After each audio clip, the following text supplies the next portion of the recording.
Ini tema kita adalah terpelihara dalam nama Bapa. Dan nanti kita akan membahas ayat 9 sampai yang ke-12. Tapi saya ingin memulai dengan bertanya dulu. Kalau kita menonton, menyaksikan, membaca, mendengar atau membicarakan semua yang terjadi di sekeliling kita, kira-kira perasaan paling dominan saat ini apa? Mendengar banyak berita, mendengar banyak hal yang viral, kira-kira perasaan dominan kita apa? Ya mungkin ada yang cemas, ada yang takut. Karena data kita kok jadi miliknya negara lain gitu. Untuk menurunkan tarif dan sebagainya. Atau mungkin kita bingung. Dulu itu rasanya ya hidup itu sederhana. Punya duit, taruh di tabungan, sudah beres begitu kan. Tapi tiba-tiba tabungan kita bisa beku. Jadi kita bingung. Ini bank atau kulkas kok tiba-tiba bisa beku. Mungkin pemerintah lagi banyak stoknya freon. Jadi apapun dibekukan oleh pemerintah begitu. Bahkan mungkin kalau kita mendengar berita yang baru saja. Ada seorang penjahit yang biasa sederhana di satu rumah. Tiba-tiba dapat tagihan pajak yang harus dia bayar miliaran rupiah. Nah, diduga karena namanya dia diambil. Jadi ada pencurian identitas sehingga nama dia dipakai oleh pengusaha yang lain. Pertama kali saya membaca beritanya di awal, wah saya khawatir. Wah penjahit ini dapat masalah. Mungkin karena dapat order membuat baju pejabat dan dia lupa membuatkan kantongnya yang agak besar supaya bisa menyimpan uang rakyat gitu kan. Setelah saya baca ternyata bukan begitu. Kok tambah lama tambah pinggir jurang ya omongan saya ya. Atau mungkin ada orang yang masak pun sekarang, pengusaha catering. Mereka juga bingung, pengusaha catering biasanya kalau masak itu sambil nyanyi gitu kan. Sekarang khawatir dia karena kalau sambil nyanyi bisa kena bayar royalti. Kan ini ada komersialnya untuk catering kan, bukan untuk diri sendiri. Jadi akhirnya dia memutuskan masak tanpa menyanyi. Itu pun dia harus berhati-hati sekali. Karena pada waktu wajan berjumpa dengan sutil menghasilkan instrumen musik, siapa tahu harus bayar royalti. Dan tiap kali dia masak dengan pelan-pelan dan burungnya dia berkicau, dia selalu memberitahu, hush, diem, nanti kena royalti juga. Nah sekian info untuk terkini sore hari ini. Nah mungkin kita mendengarkan berbagai macam berita ini dan mungkin kita merasa takut. Hidup kita penuh dengan ketidakjelasan, penuh dengan hal-hal yang membuat kita tidak bisa bersuka cita. Tapi nanti kita akan lihat bersama-sama bahwa Yesus sudah mendoakan saya dan saudara supaya kita baik-baik saja. Supaya kita aman-aman saja. Isi doa Yesus adalah supaya kita dipelihara oleh Bapa. Itu kalau kita bicara tentang kehidupan kita pribadi. Bagaimana kalau kita bicara tentang misi? Karena bulan ini adalah bulan misi. Untuk hidup kita sendiri aja, kita kadang-kala merasa khawatir. Apalagi kalau kita memberi diri ke ladang misi. Pasti ada kekhawatiran. Maka saya mau berkata begini sebelum kita membaca teks kita. Kita diutus seperti domba di tengah serigala. Wajar jika ketakutan kadangkala ada. Tetapi tidak seharusnya membuat kita putus asa.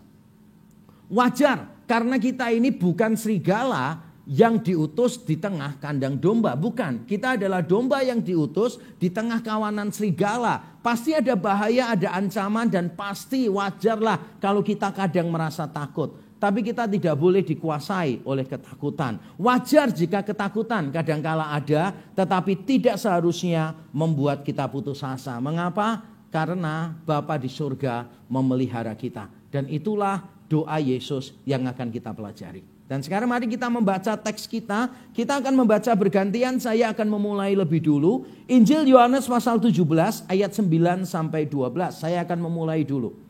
Aku berdoa untuk mereka. Bukan untuk dunia aku berdoa, tetapi untuk mereka yang telah engkau berikan kepadaku. Sebab mereka adalah milikmu. Ayat 10.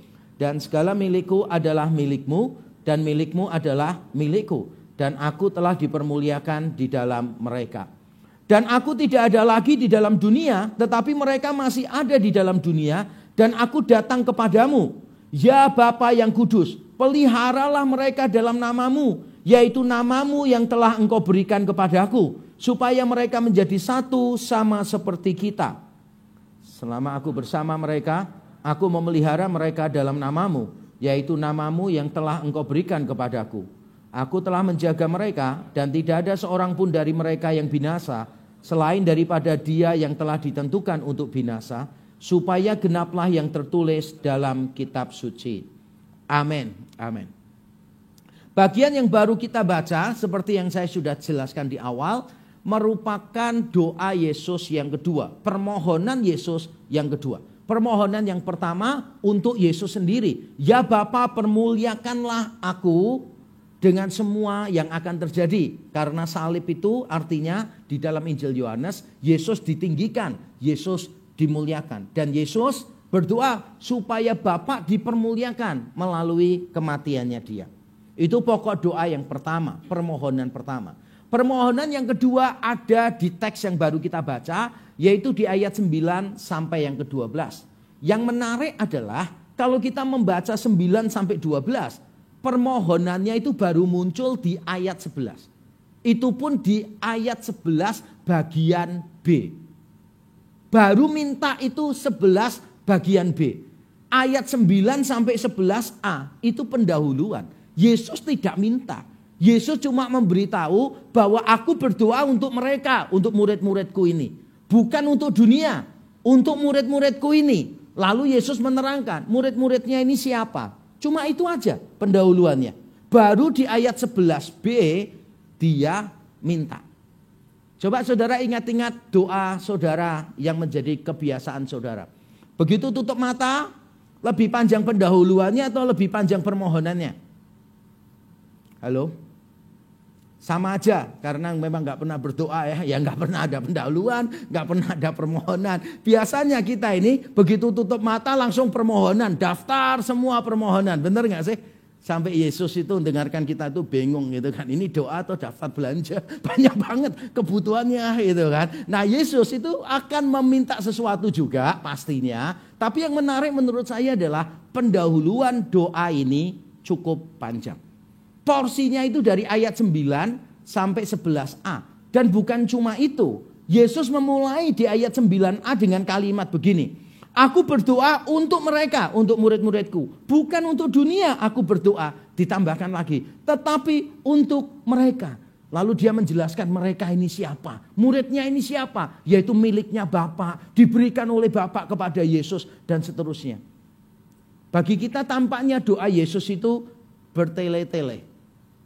Tapi justru ini penting untuk kita pahami. Saya pertama kali baca, saya ingat beberapa teman yang telepon dan basa-basi panjang lebar, ujung-ujungnya pinjam duit. Ngerti gak sih? Jadi panjang lebar ngomongnya gitu kan, tiba-tiba pinjam duit gitu aja, ngepot langsung kan, pinjam duit gitu. Nah Yesus ini kelihatannya kayak pendahuluannya cukup panjang nih gitu. Nah karena panjang menurut saya ini penting. Karena Yesus bukan tipikal orang yang suka basa-basi dan seterusnya.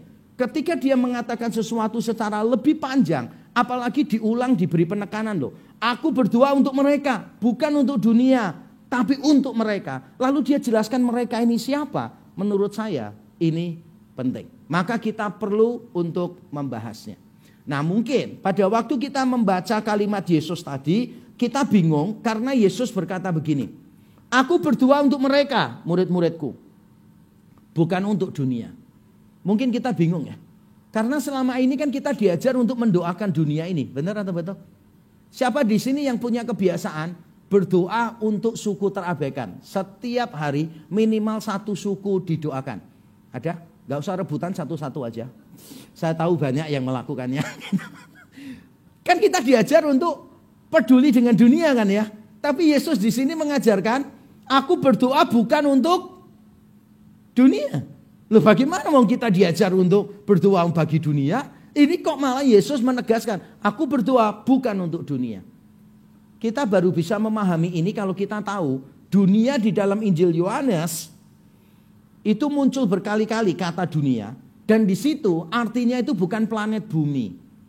Artinya itu bukan penduduk bumi secara umum, bukan. Artinya itu adalah orang-orang yang melawan Allah. Orang-orang yang terhisap di dalam sistem yang anti kebenaran. Ini ayatnya sudah saya tampilkan semua. Saya coba bacakan dua perwakilannya. Di Yohanes 17 ayat 14 dikatakan, dunia membenci mereka karena mereka bukan dari dunia. Kok bisa dunia membenci? Ya karena dunia yang dimaksud di sini bukan planet bumi. Dunia di sini adalah kumpulan orang yang anti kebenaran, yang melawan Allah. Lalu pasal 16 ayat 33b, dalam dunia kamu menderita penganiayaan, tetapi kuatkanlah hatimu. Aku telah mengalahkan dunia. Yesus telah mengalahkan dunia.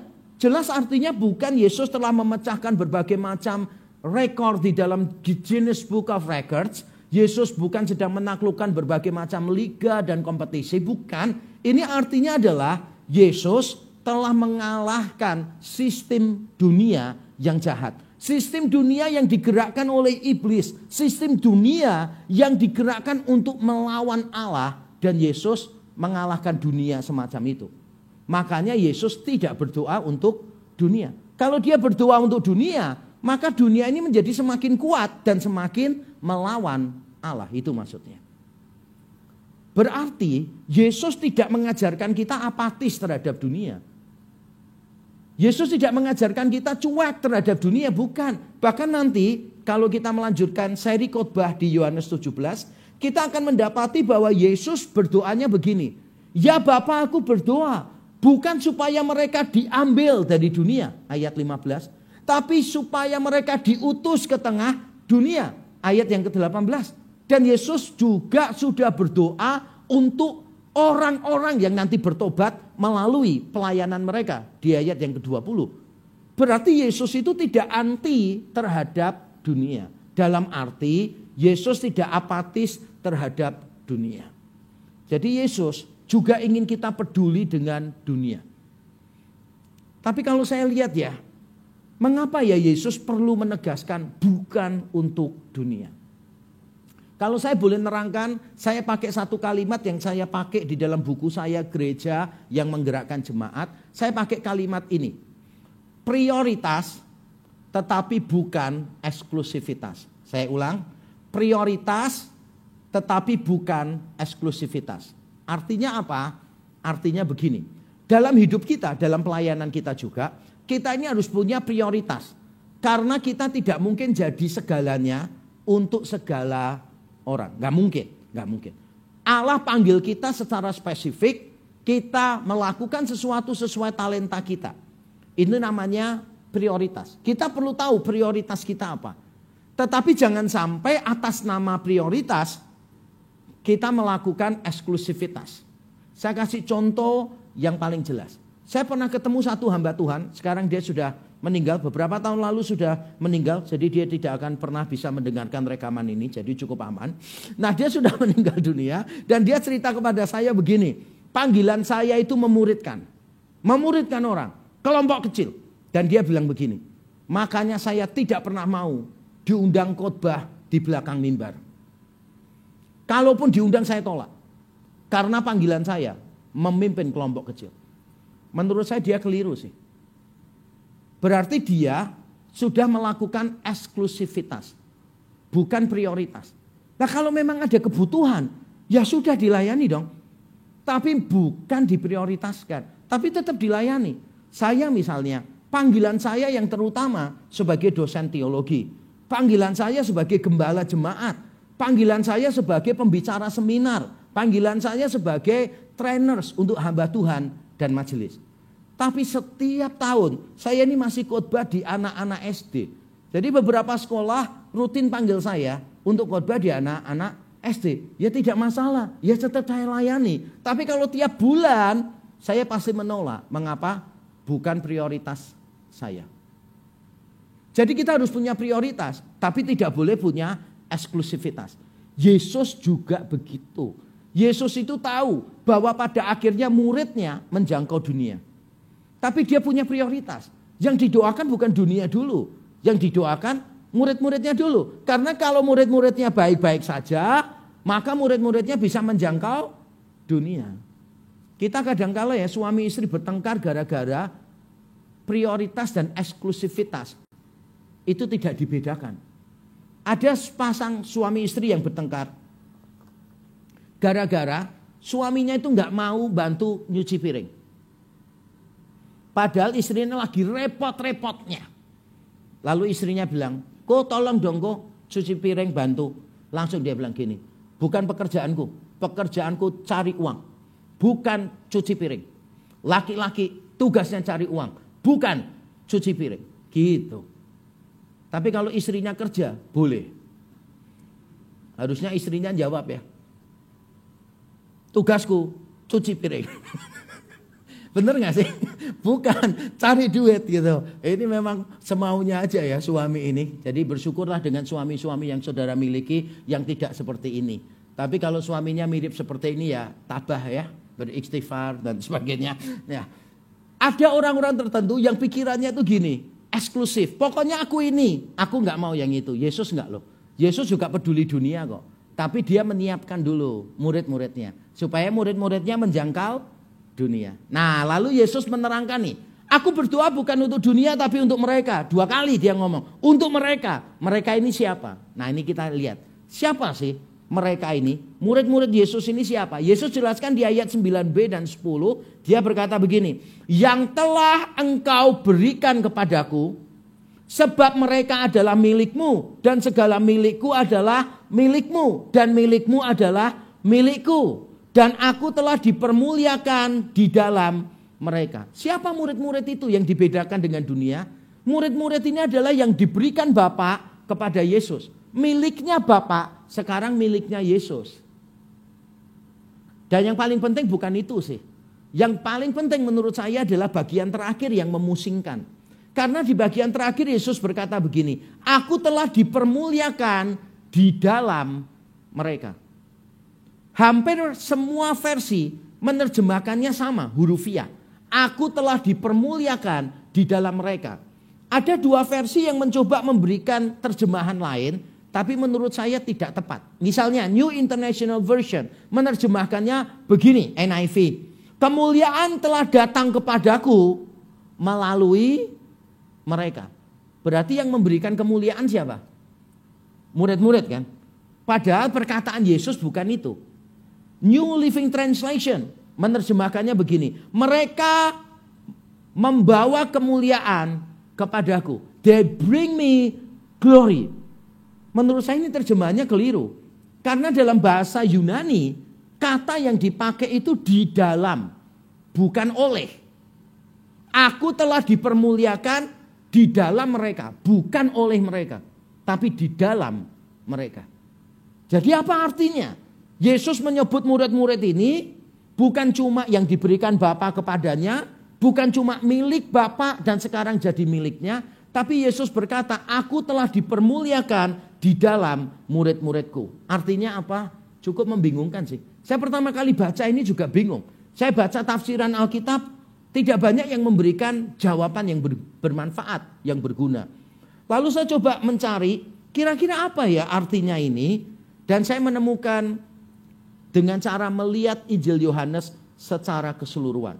Di dalam perspektif Injil Yohanes yang luas, apa saja yang Kristus katakan atau lakukan selama inkarnasinya, menyatakan kemuliaannya. Karena pada waktu Yesus melakukan sesuatu atau mengatakan sesuatu, dia membuktikan Yesus adalah benar-benar Allah dan diutus oleh Bapa. Saya coba berikan 2 contoh di sini. Pasal 1 ayat 14 dikatakan demikian. Firman itu telah menjadi manusia, inkarnasi, Allah menjadi daging. Dan kita telah melihat kemuliaannya. Yaitu kemuliaan yang diberikan kepadanya sebagai anak tunggal Bapa. Ketika Yesus Allah jadi manusia, Yesus menyatakan kemuliaannya. Murid-muridnya melihat itu sebagai penyataan kemuliaan itu. Yesus adalah anak Allah. Dan di pasal 2 ayat 11b, waktu Yesus mengadakan mujizat di Kana, mengubah air jadi anggur, dikatakan demikian. Dengan itu ia telah menyatakan kemuliaannya dan murid-muridnya percaya kepadanya. Selama Yesus hidup di dunia, whatever he said, whatever he did, itu adalah revealing his glory. Yesus menyatakan kemuliaannya di depan orang, termasuk melalui mujizat tadi yang paling disukai oleh para pemabuk Kristen. Karena Yesus mengubah air menjadi anggur, berarti Yesus tidak anti wine. Dan saya setuju, Yesus tidak anti wine. Tapi kita juga perlu tahu, baca Alkitabnya teliti. Paulus menasihati Timotius begini, jangan cuma minum air putih, tapi tambahkanlah sedikit anggur supaya pencernaanmu baik. Perhatikan ya, jangan dibalik ya. Karena banyak pemabuk Kristen tuh, jangan cuma minum anggur saja, tambahkanlah sedikit air putih supaya kamu tidak terlihat berdosa. Enggak sih. Dan pada waktu Yesus mengubah air menjadi anggur, orang itu kaget dan berkata begini, wow, anggur ini lebih baik daripada sebelumnya. Enggak ada Alkitab mencatat, wow, anggur ini lebih beralkohol, lebih kuat dari sebelumnya. Enggak ya, cuma masalah rasanya lebih baik, bukan masalah alkoholnya lebih tinggi, bukan. Nah, pada waktu Yesus mengadakan mujizat misalnya, Alkitab mencatat Yesus menyatakan apa? Kemuliaannya di depan murid-muridnya. Jadi apapun yang Yesus lakukan, misalnya berkhotbah, melakukan mujizat, itu adalah cara Yesus menyatakan kemuliaannya. Dia dipermuliakan di antara murid-muridnya. Nah, sekarang kalau kita balik ke Yohanes 17 tadi, sesuai konteks Yohanes 17, apa artinya Yesus dipermuliakan di dalam murid-muridnya? Kalau kita lihat konteksnya, kita harus memahaminya begini. Murid-muridnya ketika beriman kepada Yesus, ketika taat kepada Yesus, itu membuktikan murid-muridnya sudah melihat kemuliaan Yesus. Murid-muridnya sudah tahu bahwa Yesus ini Allah. Sudah tahu bahwa Yesus ini adalah anak Allah. Yesus sudah menyatakan kemuliaannya berkali-kali di depan muridnya. Dan salah satu hasilnya adalah mereka percaya kepadanya. Misalnya di pasal 17 ayat 8b dikatakan, mereka tahu benar-benar bahwa aku datang daripadamu dan mereka percaya bahwa engkaulah yang telah mengutus aku. Itulah artinya Yesus dipermuliakan di dalam murid-muridnya. Ternyata simpel banget artinya. Yaitu Allah dipermuliakan di tengah-tengah kita kalau kita menunjukkan iman dan ketaatan kepada Dia. Karena ketika murid-murid ini beriman kepada Yesus, mereka sebelumnya pasti sudah melihat kemuliaan Yesus. Kemuliaan sebagai apa? Sebagai anak tunggal Bapa, penuh kasih karunia dan kebenaran. Kalau mereka sampai bisa beriman dan menaati Yesus, berarti mereka sudah melihat kemuliaan Yesus dinyatakan berkali-kali di depan mereka. Melalui mujizat, melalui khotbah, melalui apapun yang Yesus ajarkan, mereka akhirnya melihat kemuliaan Yesus sebagai anak tunggal Bapa. Dan itulah memuliakan Kristus. Memuliakan Kristus jangan dipikirkan hal-hal yang spektakuler, yang fenomenal. Tapi hal-hal yang sederhana. Kalau boleh saya berkata begini.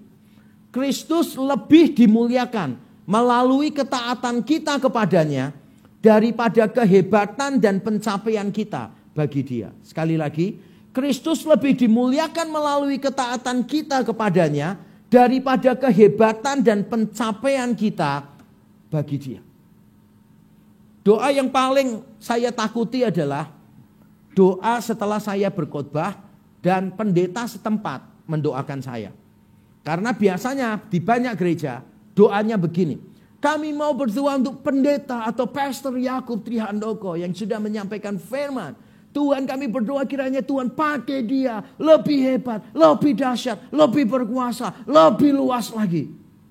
Dan saya biasanya cuma berdoa, ya Bapak ampuni mereka, mereka tidak tahu apa yang mereka perbuat.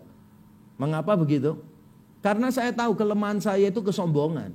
Karena saya tahu berhala saya itu pengakuan. Saya ini justru menjauhi panggung-panggung besar. Secara sengaja sudah bertahun-tahun ini saya itu menghindari panggung-panggung besar. Supaya saya bisa mengikis berhala pengakuan. Saya lebih suka sekarang bicara di tengah kelompok kecil yang cuma 6 orang. Saya lebih suka training cuma 10-12 orang. Ketemu mereka berkali-kali daripada di panggung yang dihadiri ribuan orang. Itu dulu yang saya cari, saudara. Khotbah di lapangan dihadiri ribuan orang. Siapa yang gak suka, saudara? Sampai kita berkhotbah aja kita gak bisa lihat orangnya tuh yang di bawah tuh. Sampai kalau kita nantang siapa yang mau bertobat maju ke depan. Wah, ratusan orang maju ke depan, kita gak bisa doain satu-satu. Doanya dari panggung gini kan. Pernah saya ingat di satu pulau saya khotbah ribuan orang. Dan saya ngomong gini, jangan kalian jadi Kristen KTP. Percuma kalau Kristen KTP gitu kan. Buat apa KTP-mu? Yang paling penting bukan Kristen KTP. Wah, setelah altar call, pendeta-pendeta kumpul setelah ibadah. Terus ternyata ada banyak KTP yang dikumpulkan di situ. Karena mereka nggak mau jadi orang Kristen KTP. Dan terus saya tanya pendeta, siapa yang kenal ini? Nggak kenal. Ini siapa? Nggak kenal. Ini siapa? Nggak kenal. Ini siapa? Nggak kenal. Udah kirim ke kantor lurah aja, biar mereka urusannya sama lurah kan gitu. Wah, saya sudah mengalami begitu, seminar yang datang 1.500 orang misalnya begitu. Justru itulah yang akhirnya memupuk kesombongan. Maka ketika mendengarkan khotbah, setelah khotbah mendengarkan doa semacam itu, saya cuma berdoa, Tuhan beri saya ketaatan. Tuhan beri saya kerendah hatian. Karena yang dicari Tuhan itu bukan kehebatan. Yang dicari Tuhan apa? Ketaatan. Bukan kehebatan. Dan saya belajar ini dari pendeta Joseph Tong, saudara. Dulu ketika saya selesai S2, saya pulang dari Amerika. Sponsor saya bilang begini, nanti 3 tahun lagi kamu sekolah doktor ya. Saya biayai lagi. Oh ya, saya pikirkan ya sudah, dia cuma ngomong, saya nggak ngingatkan. Ternyata dia ingat loh, tepat 3 tahun sesudahnya. Dia email saya dan dia ngomong, Yakub, it's time for you to get your doctoral study, and this time the fund is ready and you have to take it in the UK. Jadi harus di Inggris. Dan dia sudah sebutkan universitasnya, Cambridge, Oxford, Sheffield, Aberdeen. Dan profesor saya yang lain lulusan Cambridge terbaik. Dan dia bilang, sudah aku nanti kasih rekomendasi, pasti masuk. Wah, dengan uang ada, rekomendasi ada, saya izin ke yayasan.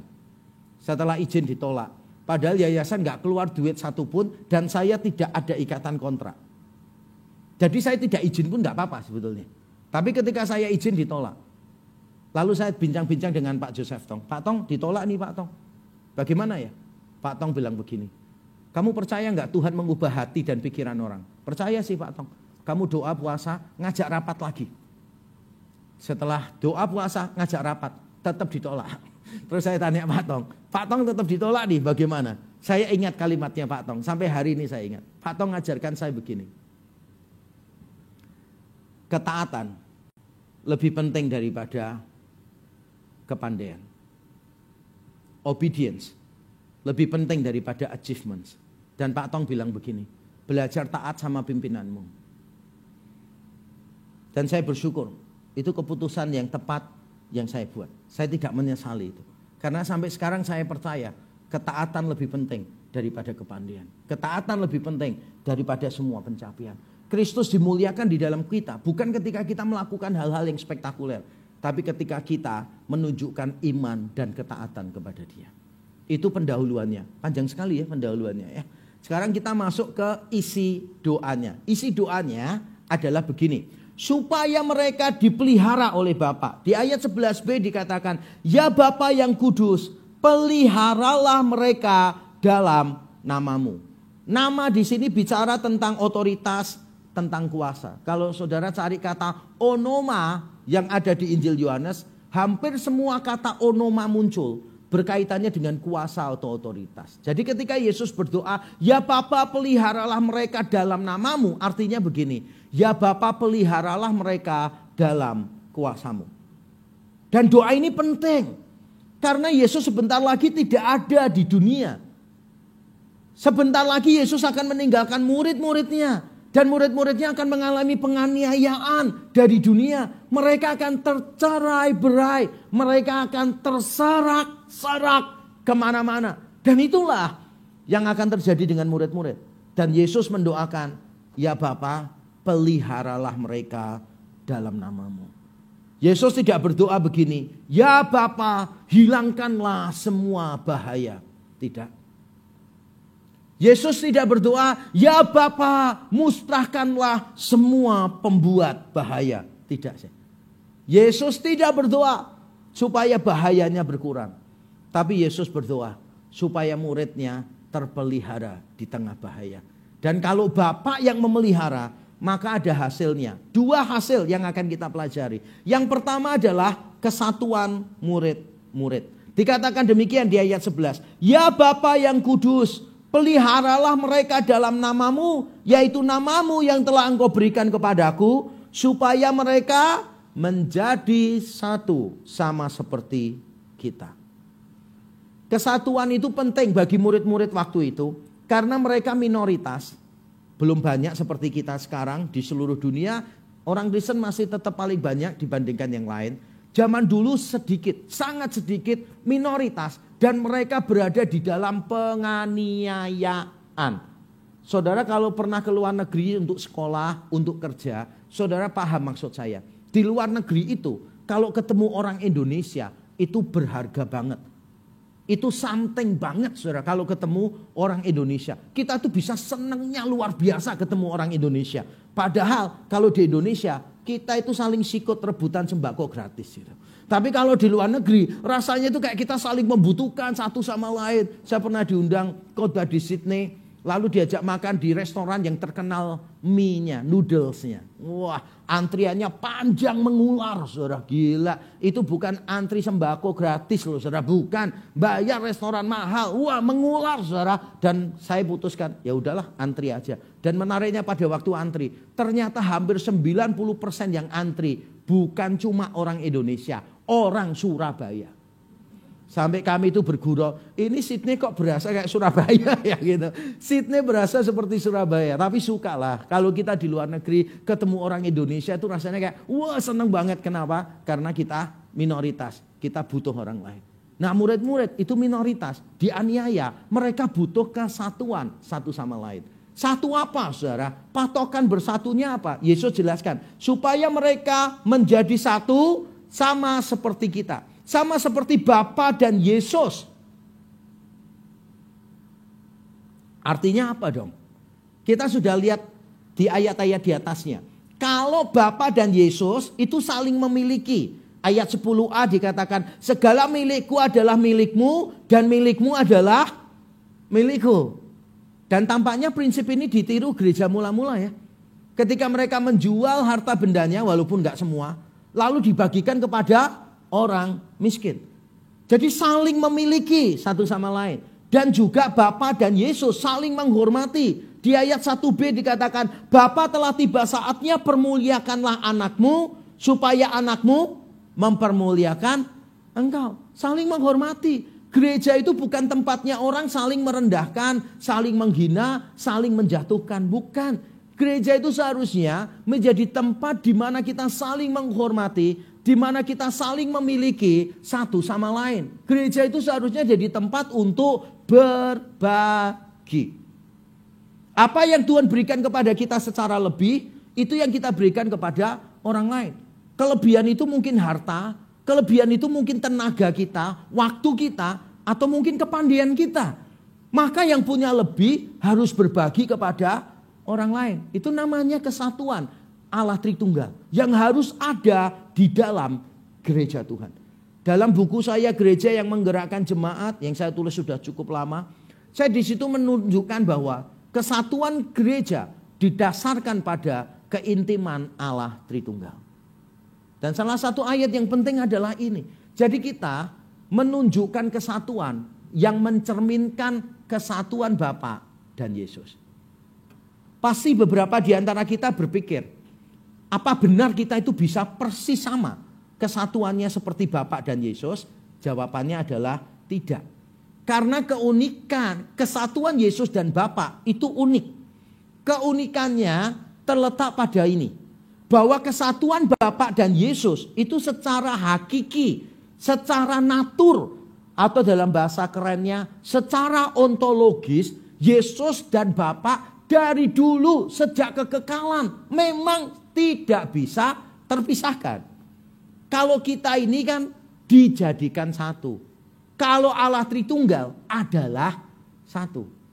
Ketika Yesus berkata di pasal 10 ayat 30 Injil Yohanes, Yesus berkata begini, aku dan Bapa adalah satu. Yesus tidak berkata begini, aku dan Bapa akhirnya jadi satu. Bukan sih. Adalah satu. Tidak ada perubahan. Dari dulu sejak kekekalan, Yesus berbagi kemuliaan, Yesus berbagi kasih dengan Bapaknya. Allah Tritunggal itu memang punya kesatuan secara hakiki. Tapi kalau kita bukan, saudara, kesatuan kita ini terjadi. Makanya kalau saya pakai terjemahan bahasa Indonesia menerjemahkannya dengan cukup baik. Aku berdoa supaya mereka menjadi satu, sama seperti kita adalah satu. Kalau Allah kesatuannya adalah. Kalau kita kesatuannya menjadi. Berarti kita pernah tidak bersatu, sekarang bersatu. Kalau Allah tidak pernah tidak bersatu. Itu bedanya. Walaupun mencerminkan kesatuan Bapa dan Yesus, tapi tidak persis sama. Tapi anyway, itu penting, tetap penting. Tidak persis sama, tapi tetap penting. Dunia ini ingin melihat gereja itu bersatu. Kita saling mengambil bagian dalam hidup orang lain.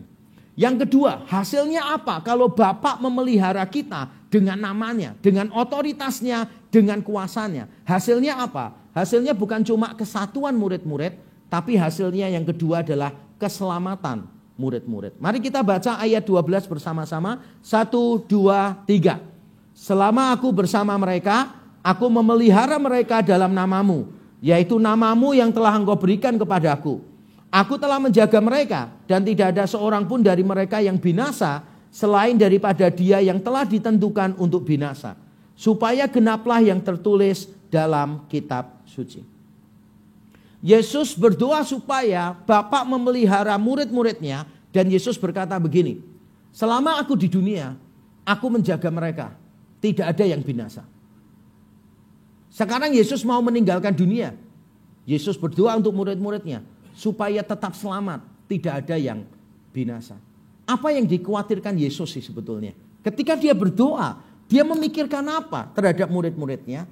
Dengan cepat saja, kalau kita membaca Injil Yohanes dengan teliti, maka kita tahu banyak orang yang percaya kepada Yesus mengalami ketakutan. Ketakutan karena dikucilkan dari rumah ibadat Yahudi. Saya ambil 2 contoh saja. Di pasal 9 ayat 22, ini orang tua dari pemuda yang disembuhkan Yesus dari buta sejak lahir. Dikatakan demikian, orang tuanya takut kepada orang-orang Yahudi karena sudah mendengar ancaman mereka. Bahwa yang mengaku Yesus sebagai Mesias akan dikucilkan. Lalu pasal 12 ayat 42 dikatakan, namun banyak juga di antara pemimpin yang percaya kepadanya, tetapi oleh karena orang-orang Farisi mereka tidak mengakuinya berterus terang supaya mereka jangan dikucilkan. Saya suka terjemahan Indonesia, dikucilkan. Dalam teks Yunani, terjemahan hurufiahnya itu dikeluarkan dari rumah ibadat. Tapi dikeluarkan dari rumah ibadat ini artinya dikucilkan. Bukan cuma dilarang ibadah. Karena sinagoge, rumah ibadat orang Yahudi, itu bukan cuma tempat ibadah. Kalau ada aturan-aturan baru, ada pengumuman-pengumuman, diberitakannya di mana? Sinagoge. Kalau ada keputusan-keputusan legal yang diambil oleh para tua-tua, dilakukannya kalau bukan di pintu gerbang di mana? Di sinagoge. Kalau kotanya kecil, dilakukannya di pintu gerbang. Tapi kalau kotanya besar dan punya beberapa sinagoge, biasanya diputuskan tua-tua lokal sendiri di sinagoge. Berarti kalau dikeluarkan dari sinagoge itu berarti begini. Dikucilkan dari masyarakat, dianggap sampah oleh masyarakat. Dan bagi orang kuno, kalau saudara dianggap sampah, itu dianggap tidak terhormat. Saudara tidak punya honor, tidak punya kehormatan. Saudara malah punyanya aib, shame. Dan bagi orang kuno, honor and shame itu sangat penting sekali. Orang itu rela menjaga kehormatannya dengan bayaran apapun. Sebagai contoh misalnya seorang misionaris pernah bercerita ke saya. Bahwa salah satu hasil pelayanannya dia adalah seorang pemuda yang bertobat. Tapi karena dia dari keluarga yang sangat-sangat fanatik terhadap agamanya. Di kampung itu, di desa itu. Pemudanya ini bahkan tidak berani menyimpan Alkitab. Yang dia lakukan adalah dia potong Alkitabnya per ayat gitu. Supaya tidak ketahuan. Dan pada waktu dia membaca suatu ketika mungkin dia kurang teliti atau apa. Ayahnya mengetahui itu. Dan yang dilakukan ayahnya adalah menyeret anak muda itu ke lapangan. dan meminta penduduk di desa itu membunuh anaknya. Dan dia jadi orang pertama yang melempari anak itu dengan batu. Karena bagi dia, honor, kehormatan itu segala-galanya. Kalau sampai anaknya pindah agama, itu aib bagi dia. Dia berpikir lebih baik anaknya mati. Dan ketika dia membunuh anaknya, mengambil inisiatif membunuh, dia berpikir dia telah mengembalikan kehormatan keluarga. Itu yang disebut honor killing. Honor killing terjadi di banyak tempat di dunia ini. Ketika orang bertobat pindah agama, dibunuh. Dan orang tuanya yang mengambil inisiatif. Demi apa? Kehormatan. Sehingga pada waktu kita bicara tentang orang-orang yang dikucilkan dari masyarakat, dikeluarkan dari sinagog, ini bukan hal yang mudah sih. Makanya Yesus berdoa, Bapa, aku berdoa supaya Bapa memelihara mereka. Kalau aku sebentar pergi dari dunia, pelihara mereka. Karena keadaan mereka benar-benar dalam bahaya. Dan ternyata Yesus menepati perkataannya. Selama dia ada di dunia, dia memelihara murid-muridnya. Salah satu buktinya ada di pasal 18. Di pasal 18, waktu Yesus ditangkap, Yesus berkata begini. Telah kukatakan kepadamu, akulah dia. Jika aku yang kamu cari, biarkanlah mereka ini pergi, murid-muridnya pergi. Demikian hendaknya supaya genaplah firman yang telah dikatakannya, yaitu di pasal 17 tadi. Dari mereka yang engkau serahkan kepadaku, tidak seorang pun yang kubiarkan binasa. Yesus di akhir hidupnya ditangkap. Dia masih memikirkan muridnya. Dia berkata, kalau kamu mau tangkap aku. Biarkan muridku, jangan kamu apa-apakan dia. Dan ini Yesus menggenapi ucapannya. Di tengah Yesus powerless ditangkap oleh orang-orang itu. Lebih tepatnya bukan powerless, tapi Yesus menyerahkan kontrolnya kepada orang itu. Karena waktu orang itu datang dan bertanya, di mana Yesus itu? Yesus, kamu cari siapa? Yesus orang Nazaret. Yesus berkata, akulah dia. Semuanya jatuh. Sayang Yesus itu kurang humoris. Kalau saya, akulah dia. Semua jatuh. Saya tunggu, berdiri lagi. Akulah dia. Jatuh lagi. Saya tunggu lagi, berdiri lagi. Akulah dia. Sampai minggu depan gak mau berdiri dia. Tetap saya tungguin di situ. Yesus ini cuma ngomong akulah dia. Penangkapnya itu bisa semuanya jatuh. Tapi Yesus melepaskan kontrol atas hidupnya. Demi kita. Supaya kita diselamatkan. Ketika dia gak punya kontrol lagi. Ketika dia powerless. Yesus masih sempat-sempatnya minta loh pada penangkapnya. Kamu tangkap aku ya. Tapi jangan apa-apakan murid-muridku. Dan ini memberitahu kita satu kebenaran yang indah. Penyalipan Kristus membuktikan kepeduliannya yang sempurna bagi kita. Kita pasti aman-aman saja. Di tengah Yesus tidak mampu melakukan apa-apa. Dia masih ingat loh kita. Tangkap aku tapi biarkan mereka. Di tengah dia powerless loh saudara. Apalagi sekarang dia ada di surga. Dia powerful. Control everything. Every single thing in the universe. He is controlling it. Maka kita akan aman-aman saja sih. Karena Yesus berjanji memelihara kita. Dan ada satu kalimat Yesus yang mungkin perlu kita bahas. Supaya nanti pulang kita bisa tidur dengan nyenyak. Karena kalimat Yesus bagian terakhir ini membuat banyak orang Kristen kesulitan menerima kebenaran ini. Yaitu Yesus berkata begini. Selama aku ada di dunia, aku telah memelihara mereka. Sehingga tidak ada satupun yang binasa selain daripada dia yang telah ditentukan untuk binasa. Yesus bicara tentang Yudas Iskariot ini. Yang akhirnya binasa menggantung dirinya. Dan Alkitab bahasa Indonesia menerjemahkan. Semuanya kupelihara kecuali dia yang telah ditentukan untuk binasa. Dan ini menimbulkan masalah bagi banyak orang Kristen. Di seminar-seminar saya sering nih pertanyaan ini muncul. Kok Yudas ditentukan untuk binasa? Untuk apa dia hidup kalau ditentukan untuk binasa? Nah saya kasih tahu ya, terjemahan bahasa Indonesia ini kurang tepat. Karena dalam bahasa Yunani kata yang dipakai anak kebinasaan. Yudas ini anak kebinasaan. Dan kata yang sama dipakai untuk antikristus di 2 Tesalonika. Yang melawan Allah, menyamakan diri dengan Allah. Disebut anak kebinasaan. Anak kebinasaan itu maksudnya gini loh. Ini ungkapan Ibrani bahwa orang ini dari sononya memang gitu. Memang orang ini dari sononya sudah jelek. Dan nanti menuju kepada kebinasaan. Yudas itu dari awal loh saudara, memang sudah mata duitan. Di pasal 12 Injil Yohanes dikatakan, ia seorang pencuri, sering mengambil uang yang disimpan dalam kas yang dipegangnya.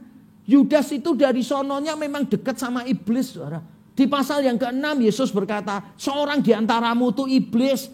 Di pasal 13, iblis membisikkan rencana jahat ke telinga Yudas. Dan ketika Yudas memakan roti, Yudas kerasukan iblis. Hidupnya dia itu loh berkali-kali muncul kaitannya sama iblis, iblis, iblis. Kalau bukan iblis, duit, duit, duit, ya sama aja lah. Yudas dari dulu memang mata duitan, saudara. Tidak heran kalau dia akhir hidupnya menjual Yesus. Dan saya perjelas di sini ya. Sebetulnya Yudas yang paling penting bagi dia bukan menjual Yesus, bukan. Bagi yang paling penting bagi Yudas itu dapat duit. Saya yakin kalau jual Petrus bisa dapat duit lebih banyak. Saya yakin Yudas yang dijual sama Yudas, Petrus, bukan Yesus. Tapi saya ragu Yudas akan melakukan itu. Saya malah lebih percaya kalau Petrus harganya lebih mahal, Yesus dan Petrus dijual dua-duanya oleh Yudas. Supaya dapat cuannya lebih banyak. Kalau dia bisa menjual semua murid, ya dia akan jual semua murid. Jadi bukan masalah Yesusnya, tapi masalah Yudasnya. Dari dulu pikirannya cuma duit, duit, duit, cuan, cuan, dan cuan. Padahal Yesus ini banyak bicara tentang duit, lebih daripada dia bicara tentang seks. Yesus mempercayakan kas kepada Yudas supaya Yudas belajar mengelola duit. Tetap jadi pencuri. Ya memang Yudas gitu, saudara. Jadi bukan gini, Yudas itu kayak orang yang innocent gitu kan ya. Yang kalau dikasih uang segepok itu langsung muntah-muntah. Enggak, duniawi, aku enggak mau. Jauhkan daripada aku. Konyol banget, lebay banget sih. Enggak, Yudas itu kalau bisa ngambil duit, dia langsung ngambil duit kok. Makanya enggak heran, kebinasaannya gara-gara duit. Jadi Allah itu enggak perlu repot-repot. Mengubah Yudas jadi mata duitan. Enggak perlu. Kenapa? Dari sononya memang gitu. Jadi Yudas berdosa dengan keinginannya sendiri. Walaupun saya percaya bahwa semua yang terjadi dalam hidup kita itu dalam kedaulatan Tuhan. Tapi bukan berarti Tuhan menciptakan manusia bernama Yudas khusus untuk menyalibkan Yesus. Tidak sih. Kalau begitu bagaimana kita memahaminya? Ini dia bagian terakhirnya. Yesus berkata begini, tidak ada yang binasa selain daripada dia yang telah ditentukan untuk binasa, supaya genaplah yang tertulis dalam kitab suci. Kebinasaan Yudas itu pilihannya sendiri, tetapi bukan berarti terjadi di luar kedaulatan Allah. Saya ulang sekali lagi ya. Kebinasaan Yudas adalah pilihannya sendiri, tapi bukan berarti terjadi di luar kedaulatan Allah. Allah tidak membuat atau menyebabkan Yudas melakukan kejahatan, tetapi bisa menggunakan kejahatan seseorang untuk menggenapi rencananya. Karena di dalam kitab suci sudah dinubuatkan bahwa Mesias akan dikhianati oleh orang yang dekat dengan dia. Ada di Mazmur 41 ayat 10. Bahwa nanti yang mengkhianati Mesias ini, jabatannya akan diambil orang lain. Mazmur 69 ayat 25, Mazmur 109 ayat 8, dan itu digenapi di Kisah Rasul 1 ayat 20. Allah itu terlalu suci sehingga dia tidak akan bersentuhan dengan dosa. Dalam arti Allah tidak mungkin menjatuhkan Yudas ke dalam dosa. Tidak mungkin menyebabkan Yudas berdosa. Tidak mungkin menciptakan dosa. Karena Allah terlalu suci untuk dicobai dan mencobai. Tetapi jangan lupa, Allah kita bukan cuma Allah yang suci, tapi dia adalah Allah yang berdaulat atas segala sesuatu. Sehingga apapun yang terjadi, termasuk dosa, tidak terjadi di luar kedaulatannya. Orang lain bisa melakukan kejahatan kepada kita. Dan itu bukan rencana Tuhan. Tapi bukan berarti hal itu di luar kedaulatan Tuhan. Allah pasti punya rencana yang indah di balik rencana manusia yang jahat. Dan itulah yang menghibur kita sebetulnya. Bahwa Yesus mendoakan supaya kita selamat. Supaya kita aman-aman saja di tengah situasi yang tidak baik-baik saja. Yesus berdoa supaya kita dipelihara oleh Bapa sehingga kita mendapatkan dua hal. Kesatuan dan kepastian keselamatan. Dan ternyata yang menarik, Yesus bukan hanya sebagai pendoa, tetapi sebagai jawaban doa. Yesus bukan hanya sebagai pendoa, tetapi sekaligus jawaban doa. Melalui penebusannya, kita mendapatkan kesatuan fundamental. Di dalam Efesus pasal 4, dikatakan kita satu iman, satu baptisan, satu pengharapan, satu Tuhan, dan seterusnya. Melalui penebusan Kristus, kita semua yang jauh dijadikan satu. Kita semua menjadi satu tubuh Kristus. Melalui penebusan Kristus juga kita dipastikan tidak akan binasa. Roma 8 ayat 1, demikianlah tidak ada lagi penghukuman bagi mereka yang ada di dalam Kristus. Karena Kristus sudah mengambil hukuman itu untuk dirinya. Kristus bukan cuma berdoa, tapi menjadi jawaban doa. Dan doa saya untuk kita, semoga kita mulai belajar berdoa untuk orang-orang yang belum mengenal Tuhan. Belajar berdoa untuk orang-orang suku-suku terabaikan. Siapa yang tahu ada berapa suku terabaikan di Jawa Timur? Suku yang belum mendengar Injil dengan memadai. Saudara, ada 7 suku terabaikan di provinsi kita, Jawa Timur. Dan tahukah saudara, salah satu suku yang paling terabaikan di seluruh dunia ada di Indonesia. Ada berapa banyak orang yang tidak mengenal Tuhan di sekeliling kita. Mungkin karyawan kita, sopir kita, asisten rumah tangga kita, teman kita, bos kita, pimpinan kita. Kita mungkin selama ini cuma bisa berdoa. Tapi mulai sekarang, coba minta step up. Minta upgrade diri sama Tuhan. Tuhan, aku bukan cuma mau berdoa, tapi aku mau menjadi jawaban doa. Kita mau memberitakan kepastian keselamatan. Karena yang kita bawa ini bukan gosip. Kita bukan gibah, saudara. Bukan rumor. Bukan berita-berita yang cuma begitu-begitu aja. Bukan berita-berita yang merisaukan banyak orang. PBB naik 250% misalnya. Yang membuat kita aduh kayak bingung gitu kan. Lalu cerita tentang ini, tentang itu. Cerita tentang ini, tentang itu dan sebagainya. Tapi kita seneng banget ya cerita tentang hal-hal yang seperti itu. Padahal kita diberi berita yang sangat luar biasa. Yaitu kepastian keselamatan di dalam Yesus. Dan Yesus berkata, barang siapa percaya kepada aku pasti tidak dapat binasa. Kenapa? Karena tidak ada yang bisa merebut mereka dari tangan Bapa. Sekali Bapa memberikan kita kepada Yesus, tangan Bapa akan memegang kita. Memegang saya, memegang saudara. Saya tidak tahu situasi saudara hari ini seperti apa. Saya tidak tahu ketakutan saudara apa. Saya tidak tahu seberapa besar kecemasan saudara menghadapi ke depan ini yang semakin tidak jelas. Tapi satu hal yang saya tahu, bahwa saudara tidak pernah lepas dari tangan Bapa yang kekal. Dari tangan Bapa yang besar. Dari tangan Bapa yang berkuasa. Yesus sudah mendoakan kita. Dan Yesus sudah meletakkan kita di dalam genggaman tangan Bapa.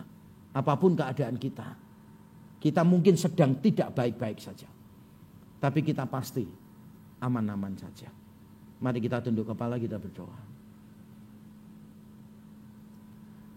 Terima kasih Tuhan untuk firman-Mu. Ampunilah kami. Ampuni kami ya Tuhan. Kalau selama ini kami sering dikuasai oleh ketakutan. Oleh kecemasan. Kami seringkali mudah kehilangan sukacita ketika mendengar berita-berita yang membingungkan, yang meresahkan. Tuhan ampunilah kami. Dan kiranya firman-Mu menenangkan kami, memberi kami kedamaian. Bahwa apapun yang sedang terjadi pada kami, pada negara kami, pada bisnis kami, pada pernikahan kami, keluarga kami. Pada apapun yang terjadi pada kami, pada studi kami, pada pergaulan kami. Kami tahu satu hal. Bapa memelihara kami. Dan kami percaya doa Yesus selalu dijawab oleh Bapaknya. Dan kami tahu Yesus mendoakan supaya kami terpelihara di dalam nama-Mu ya Bapa. Dan kami percaya kami akan aman-aman saja. Bahkan di tengah keadaan yang tidak baik-baik saja. Ampuni kami juga. Kalau selama ini kami kurang memberi diri memberitakan Injil kepada orang lain. Kami kurang mencerminkan keindahan Injil di dalam hidup kami. Tuhan ampunilah kami. Sepulang dari ibadah ini kiranya Tuhan mendorong kami terus menerus. Supaya kami mencerminkan keindahan Injil. Sehingga orang-orang di sekeliling kami bisa melihat the beauty of the gospel. Mereka bukan cuma melihat Injil sebagai sesuatu yang benar. tapi Injil sebagai sesuatu yang indah. Dan kami berdoa, beri keberanian kepada kami untuk memberitakannya secara verbal. Supaya orang-orang di sekeliling kami bisa mendengar berita yang sangat baik ini. Karena kami tahu di tengah dunia yang penuh masalah, banyak orang membutuhkan kabar baik. Di tengah dunia yang serba tidak pasti, banyak orang membutuhkan kabar baik. Kiranya kami menjadi pembawa kabar baik itu. Tuhan tolonglah kami. Dalam nama Tuhan Yesus kami berdoa dan bersyukur. Amin.